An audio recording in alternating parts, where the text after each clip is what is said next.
I think the United Nations is a force for evil. They are really the lawyers for every evil regime in the world, like Iran. They never challenge the great tyrants of our age, like China or Russia. They always harass democracies, like Israel and even Canada more and more. And they're basically a get-rich scam for every bureaucrat, diplomat, and lobbyist. I mean, they created this whole multi-billion-dollar-a-year global warming system, but occasionally, by accident, they tell the truth. By accident, but it still slips out, like a massive international survey they have called My World. It's the recorded opinions of 7.7 million people from all around the world. It's described as a project, quote, to capture people's voices and priorities and views so world leaders can be informed.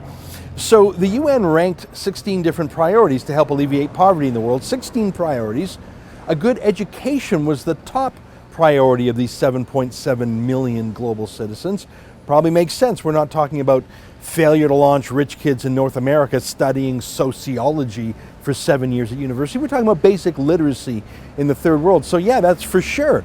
That's going to be a great way to alleviate poverty. A better healthcare comes in second in this massive poll. Makes sense. Better job opportunities, again, common sense. Honest government, for sure, especially in corrupt dictatorships around the third world. Affordable and nutritious food was next. Again, yes.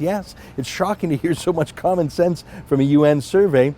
Equality between men and women's on the list too. I'm glad to see it. I believe it. Political freedom too. Access to telephones and the internet. This is actually a very honest survey of real people in the world. It reminds me of whenever we talked to Bjorn Lomborg, who wrote the book The Skeptical Environmentalist. He says that if you actually want to help poor people in the world, simply giving them better ways to cook food in their own homes is actually the number one thing to do to help their lives, to stop people from burning all sorts of dirty and dangerous fuel to cook with, switch them to propane or natural gas or whatever. I know it sounds so obscure, but that one practical thing would save more lives and more health than just about anything else, he argues, and I believe him.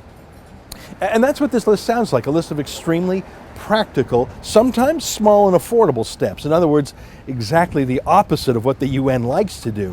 Which brings me to the item that came in 16th out of 16 priorities, dead last, by a long margin, and that was action taken on climate change. Real people in poverty don't care about limiting carbon dioxide. They have real problems, not pretend problems, rich kid problems. They have real pollution, by the way, dirty air, dirty water, dirty soil, not harmless, odorless, colorless CO2 that plants breathe in. I never thought I'd be touting a UN study, but even a stopped clock is right twice a year. The world's poor think global warming is a joke. Trouble is, those billions of dollars going to solar panels or wind turbines could be spent on real solutions to help them.